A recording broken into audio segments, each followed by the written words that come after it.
Hello, ഇന്നൊരു കോഴിവട ഉണ്ടാക്കുന്നത് കണ്ടാലോ? അപ്പോൾ അതാ 2 കിലോ ചിക്കൻ മേടിച്ചിട്ട് അതിലേക്ക് കുക്കറിൽ വേവിക്കാൻ വെച്ചിട്ടുണ്ട്. ഉപ്പും മഞ്ഞൾപ്പൊടിയും ഇട്ടിട്ടാണ് കേട്ടോ വേവിച്ചിട്ടുള്ളത്. അപ്പോൾ അതാ ജാറിലിട്ടൊന്ന് ക്രഷ് ചെയ്തെടുക്കുന്നുണ്ട്. ഇത് അതുപോലെ ആക്കി കിട്ടണം. അതുപോലെ ആക്കിയിട്ട് അതിലേക്ക് സവാള, ഗരം മസാല, ഇഞ്ചി വെളുത്തുള്ളി പേസ്റ്റ്, മഞ്ഞൾപ്പൊടി ഇട്ടിട്ട് നമ്മൾ ചൂട് വെളിച്ചെണ്ണയിൽ മുരിയിച്ചിട്ട് എടുക്കണം കേട്ടോ.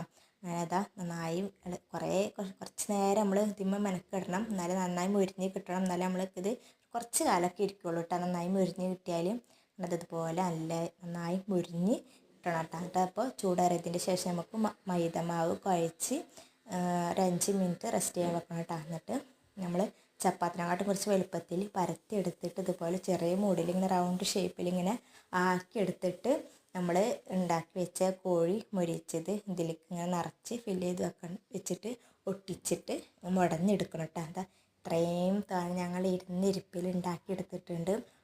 ഇത്തിരി ടാസ്ക്കാണ്. 2-3 ആൾക്കാരുണ്ടെങ്കിൽ വേഗമായി കിട്ടും. 2-3 ആൾക്കാർ എന്തായാലും വേണം. നമുക്ക് ഒറ്റയ്ക്ക് തീരെ പറ്റില്ല. കാരണം അത് പരത്താൻ പിന്നെ അത് മുടയാൻ ഒട്ടിക്കാൻ അങ്ങനെയൊക്കെ ഇത്തിരി പണിയുണ്ട്. ഇപ്പോൾ ഡെയിലി ഉണ്ടാക്കുന്നവർക്ക് അത്ര പണിയില്ല കേട്ടോ. പിന്നെ അത് അതുപോലെ നന്നായി മൊരിച്ചെടുക്കണം കേട്ടോ. അപ്പോൾ ഇത് ഇക്കാക്ക് കൊടുത്തയക്കുള്ളതാണ്. ഇക്കാക്ക് ഗൾഫിലേക്ക് പോവുകയാണ്. അപ്പോൾ വീഡിയോ ഇഷ്ടമായാലും സബ്സ്ക്രൈബ് ചെയ്യണേ.